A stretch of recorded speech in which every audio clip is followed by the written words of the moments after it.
Party کے نقصان ہوگا. پہلے ہی لوگ اندر ہیں, روز ایک نئی FIR دیتے ہیں. اسلام راولپنڈی کے اندر تمام سابقہ MNAs MPs اور PTI کے کارکنوں کی جو ایکٹیو کارکن ہیں ان کی لسٹ بنا لی گئی ہے کہ ان کو گرفتار, خدا نہ خاصا خان صاحب کو نائل کیا گیا یا گرفتار کیا گیا تو اس سے پہلے انہوں نے پہلے جو گرفتار, بعد میں جو گرفتار کرنا ہے تو ہم اس سے پہلے گرفتاریاں دینے کے لیے تیار ہیں. شیخ رشید صاحب پہلے ہی اندر ہیں اور کارکن بھی تیار ہیں. جس دن خان صاحب کی کال ہوگی راولپنڈی کی, میں کہتا ہوں کہ سب سے بڑی گرفتاریاں اگر دینے کے لیے کوئی قوم لوگ جائیں گے تو وہ راولپنڈی کی عوام جائے گی. شیخ صاحب جو کچھ ہو رہا ہے, جو منظر دیکھے ہیں وہ نہیں ہونا چاہیے. بہت بہت شکریہ آپ کا, پروگرام میں آپ ساتھ موجود تھے. قادر السلام علیکم سر, آپ سے ہی بات کا آغاز کرتی ہوں. یہ کوشش کی جا رہی ہے کہ کراچی پولیس شیخ رشید صاحب کو نہ لے کر جائے. سر جو کچھ ہو رہا ہے, کیا جمہوریت میں یہ سب ہونا چاہیے سر؟ ایک وقت تھا آپ لوگ کہا کرتے تھے کہ جو کریں گے پھر وہی کاٹیں گے آگے, وہی بھریں گے آگے, اور پھر اب یہی سب کچھ ہو رہا ہے.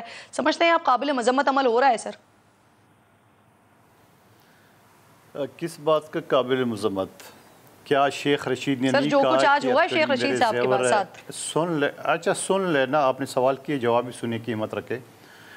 اتکڑی میرے زیور ہے, جیل میرا سسرال ہے, موت میری محبوبہ ہے. تو آج محبوبہ سے کیوں گھبرا رہا ہے؟ آپ کون مار رہا ہے اس کو, اور اس آدمی کو مار کے ملے گا کیا اس کو؟ ایک شخص جس کی اپنی زبان جو ہے نا, شاید اگر اس کی اولاد ہوتی تو وہ بھی نہیں سن پاتے. جس طرح بلاول بھٹو زرداری صاحب کے بارے میں اس نے غلیظ الفاظ استعمال کیے ہے, شیخ رشید کا تو کیا ہے, بلاول بے نظیر بھٹو کا بیٹا ہے, بلاول آصف علی زرداری کا بیٹا ہے, بلاول شہید ذوالفقار علی بھٹو کا نواسا ہے. تو اس کے بارے میں آپ جو زبان سر جو آپ زبان استعمال کر رہے ہیں وہ درست ہے سر؟ نہیں آتا ہے کیا قانون نہیں, میں جو شخص جس طرح ہوگا, جو شخص, میں تو صرف آپ کو یاد دلا رہا ہوں کہ شیخ رشید کی کسی کو نہیں پتا. یہ شخص جو پارٹی کا سربراہ ہے, بے نظیر بھٹو اور سر ویسے آپ کو اپنے لفظ واپس لینے چاہیے, یہ غلط لفظ استعمال کر رہے ہیں آپ. کس بات؟ نہیں, میں تو کہتا ہوں 2% کا آدمی ہے, 2% کا آدمی ہے. یہ تو وہ جو ساری زندگی جو ہے نا یہ گیٹ نمبر 4 کے آگے چوکیداری کرتا تھا. سر ذاتیات پہ نہ جائے نا سر, پھر آپ میں اور ان میں کیا فرق رہا؟ اگر آپ اس بات پر مقدمہ درج کروا رہے ہیں کہ بلاول صاحب کے لیے غلط زبان استعمال کی ہے, تو پھر آپ بھی تو غلط زبان استعمال کر رہے ہیں نا سر. ان کا غلط آپ کا صحیح کیسے ہو سکتا ہے پھر؟ مرد کا بچہ بہنے آئے نا. میں تو نہیں کہتا ہوں اتکڑی زیور ہے, میں تو نہیں کہتا ہوں محبوبہ ہے. میں بات کروں جو شخص 16 مرتبہ وزیر بنا ہے, کس کی کندھوں پہ چڑھ کے بنا ہے. جو شخص یہ کہتا تھا جلاؤ گراؤ, آپ کو یہ ساری باتیں یار, جو گھٹیا اور غلیظ زبان استعمال کرتا تھا بلاول کے بارے میں, آج کیوں گھبرا رہا ہے؟ وہ کہتا ہے معافی نہیں مانگو گے, ذرا آتے چڑھ جانا سندھ پولیس کے آگے, تمہیں پتہ چل جائے گا. سوال یہ ہے آپ کو کیا ہمدردی ہے لوگوں کے, کیا آدمی اس آدمی کے بارے میں جس کی پورا جو نا جس کی پورا تعریفی جو نا برابر تھا. مندوخیل صاحب کوئی نہیں کہتا سر, کوئی نہیں کہتا کہ شیخ رشید صاحب نے جو زبان استعمال کی بلاول صاحب کے لیے وہ درست تھی, وہ واقعتاً غلط تھی سر. لیکن جو آپ کر رہے ہیں سر وہ بھی غلط سر. جو آپ زبان استعمال کر رہے ہیں, ذاتیات پہ بات کر رہے ہیں, وہ بھی غلط ہے سر. جی سر مجھے اجازت دیجئے نا, میں باقی 2 مہمان بھی بیٹھے, آؤں گی دوبارہ آپ کی طرف, آپ کی ٹرن پہ آؤں گی سر. جو غلطی تو اس کو بھگتے, جو بھگتے سر, لیکن ان کا غلط آپ کا صحیح نہیں ہو سکتا سر, آپ کا صحیح نہیں ہو سکتا. ان کی غلط زبان آپ کو یہ سرٹیفکیٹ نہیں دیتی کہ پھر آپ بھی ان کی غلط زبان استعمال کریں.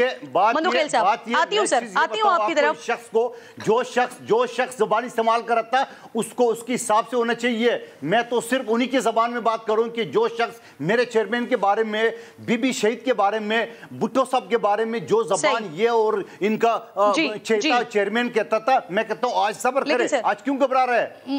سر مجھے اجازت دیجئے, باقی 2 مہمان بھی بیٹھے ہوئے ہیں.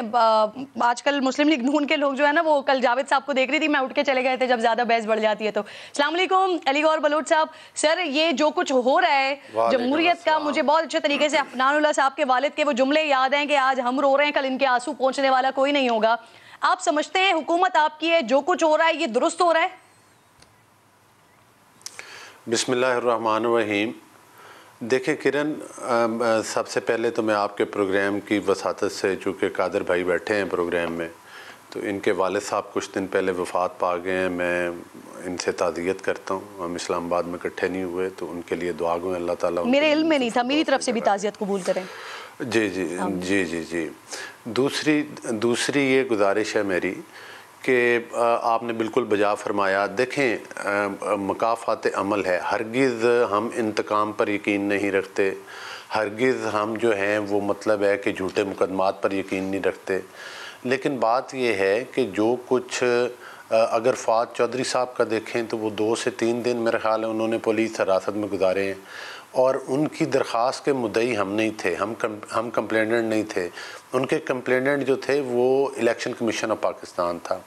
جو کچھ 4 سال سے پہلے یہ گیم شروع ہو گئی تھی جب یہ عمران پروجیکٹ لانچ کیا گیا تھا، جو ظلم مسلم لیگ نون پر، مسلم لیگ نون کی لیڈرشپ پر، مسلم لیگ نون کے جو سینئر لیڈرشپ ہے ان پر، ان کے کارکنوں پر، اور پیپلز پارٹی کے لوگوں کے اوپر، اور جو بھی سیاسی مخالفین تھے عمران احمد نیازی کے، ان کو جس بے دردی کے ساتھ دیواروں میں چنوایا گیا، ان کے اوپر جو ظلم کروائے گئے، کس بات کا ذکر کروں؟ کیا میں آپ کو صرف ایک واقعہ یاد کروا دیتا ہوں. جس دن مریم نواز صاحبہ کو دوسری بار گرفتار کیا گیا تو وہ میاں نواز شریف صاحب سے ملاقات کے لیے جیل میں گئی ہوئی تھی. ان کی چھوٹی بیٹی ان کے پاس تھی. جب ان کو جیل کے اندر سے ایک ملاقاتی کے طور پر گئی ہیں، صرف ان کی بیٹی کو اور ایک باپ کو جو ہے ٹارچر کرنے کے لیے، ذہنی اذیت دینے کے لیے جو ہے مریم نواز صاحبہ کو ان کی چھوٹی بیٹی کے سامنے گرفتار کیا گیا. اور ظاہر ہے بچے تو سب کے سنجے ہوتے ہیں، تو وہ بچی رو پڑی کہ میری والدہ کو کیوں پکڑ کے لے جا رہے ہیں. افسوسناک عمل تھا. ٹھیک ہے، دیکھیں بات یہ ہے علی گور صاحب مجھے میں شیخ صاحب کی طرف آ جاتا ہوں نا، کی گرفتاری پر اطہر کا میں کمنٹ شامل کر لوں، پھر میں واپس آتی ہوں، پھر ہم بات کرتے ہیں. اطہر نہیں، میری گزارش، میری چھوٹی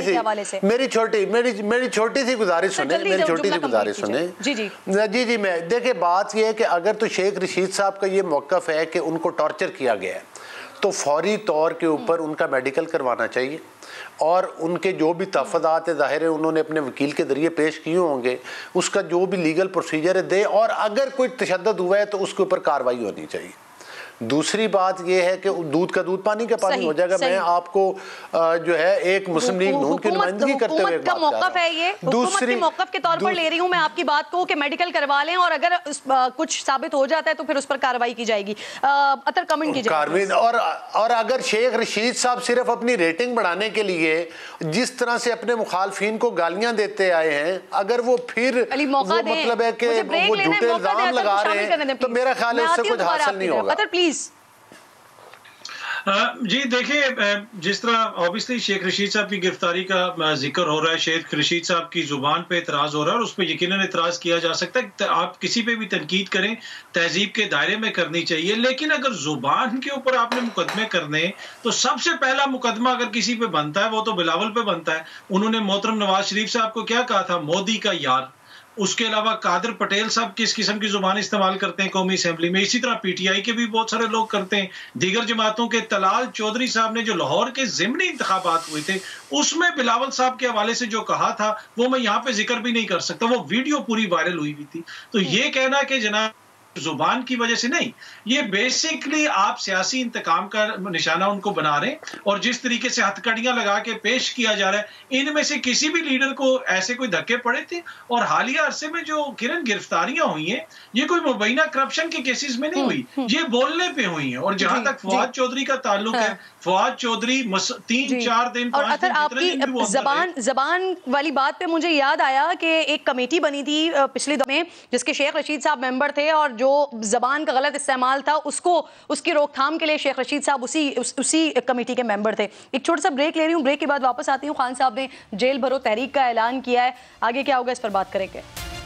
ویلکم بیک ونس اگین. جی پروگرام کے اس حصے میں عمران خان صاحب کے نئے اعلان جیل بھرو تحریک کے حوالے سے ڈسکس کریں گے. مندوقیل صاحب آپ کی طرف سوال لے کر آ رہی ہوں. سر خان صاحب نے جو یہ اعلان کیا اس پر آپ کے وزیر مملکت کہہ رہے ہیں کہ خان صاحب پہلے جیل جانے والوں کا رونا دھونا بند کروائیں. تو سر کیا پی ٹی آئی کے لیڈرز کے ساتھ جو جیلوں میں ہونے والا مبینہ سلوک ہے سر وہ حوصلہ شکنی ہے پاکستان تحریک انصاف کے لوگوں کی؟ نہیں، ان کے ساتھ کیا ہوا ہے، آپ اس سے پہلے شہباز گل صاحب کا اگر آپ دیکھ لیں جس طرح وہ ایکٹنگ کر کے سانس پھولتا ہوا آ رہے تھے، اور جج ضمانت ریمانڈ چلا گئے، اگلی تاریخ پہ آیا، آشاش بشاش آیا ہے، تو ان کی وکیل نے ان کو بتایا کہ آپ ویل چیئر پہ کیوں نہیں آئے؟ بولے مجھے تو پولیس نے بتایا آپ کی ضمانت ہو گئی ہے. تو جھوٹ تو ان کا یہ نظر آ رہا ہے سر. اور پھر ابھی شیخ رشید ابھی ریمانڈ پہ ہے, میڈیکل اس کو ہو گیا, اور میڈیکل ہوتے ہوئے ابھی 24 گھنٹے سے زیادہ ہو گیا, آپ کو کوئی چیز سامنے آ گئی, کوئی ثابت ہو گئی ہے, تو یہ تو زیور اور سسرال اور محبوبہ اور یہ باتیں پھر کیوں کرے تھے؟ اور اگر سبق سیکھنی ہے تو شہید ذوالفقار علی بھٹو سے سیکھے, جو پھانسی سے بچ سکتے تھے اگر تھوڑی سی ان کی طرح یو ٹرن لیتے. آپ اگر یہ کر دیے بی بی شہید جو شہادت ہو گئی ہے, ان سے پہلے اگر وہ دہشت گردوں کے ساتھ صلح کرتی ہے, یو ٹرن مارتی, تو حادثہ نہیں ہوتا. آصف علی زرداری صاحب نے 12 سال جیل میں گزارے, ان کی زبان کاٹی گئی ہے, وہ ہنس ہنس کی مسکرا. یہ کون سی مخلوق ہے کہ 2 دن ریمانڈ ہوئی نہیں, رونے دھونے کا سلسلہ شروع ہو گیا.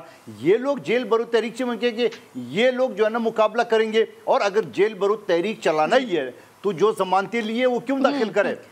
ابھی آپ نے سر آپ نے اپنے سربراہان کا نام لیا, ویسے میں یہ سوال نا, میں اسی بات کو آپ کی بات کو کنٹینیو کروں گی آگے. اطہر, ویسے خان صاحب جیل بھرو تحریک کا اعلان کر رہے ہیں, تو سر لیڈر تو وہی ہوتا ہے, اور لیڈر کا ثبوت یہی ہوتا ہے نا کہ وہ جو کام جس کا اعلان کر رہے ہیں وہ پہلے خود کریں.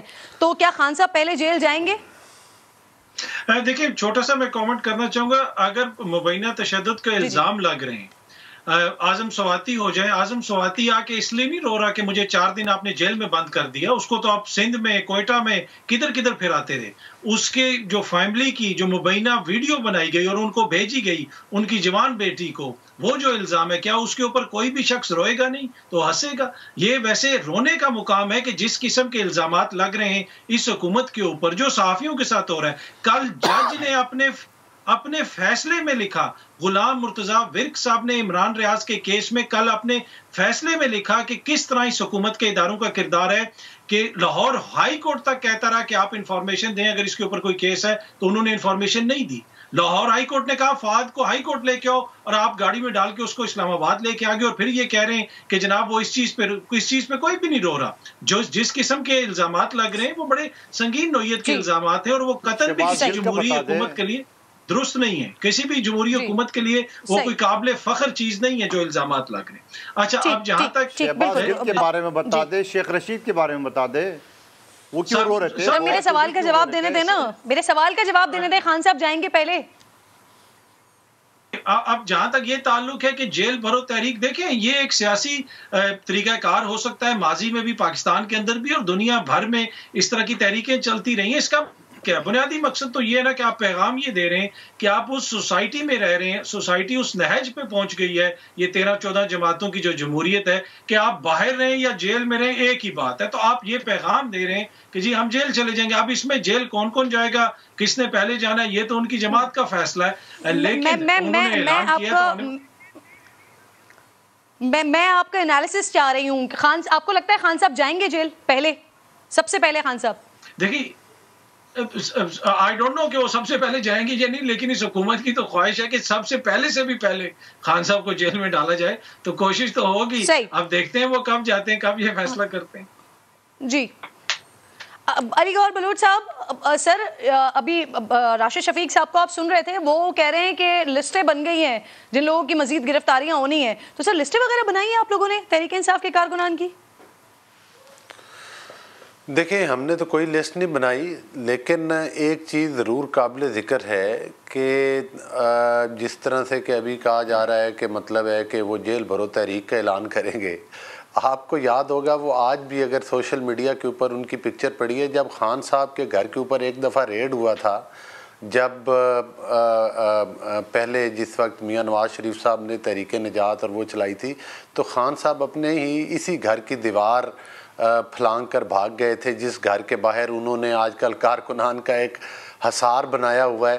یہ پچھلے 4 مہینے پہ خان صاحب اپنے گھر میں جو ہے وہ دبک کے اپنی جس طرح کے بل میں چھپے بیٹھے ہیں, اور روز ایک نہ ایک ڈسٹرکٹ کے کارکنان کو بلا کر اپنے گھر کے حصار بلاتے ہیں, اور یہ کہتے ہیں دیکھیں بات یہ ہے کہ خان صاحب جو ہیں وہ کتنی دیر چھپے رہیں گے. خان صاحب نے جو پچھلے 4 سال میں اور 4 سال سے پہلے کیا ہے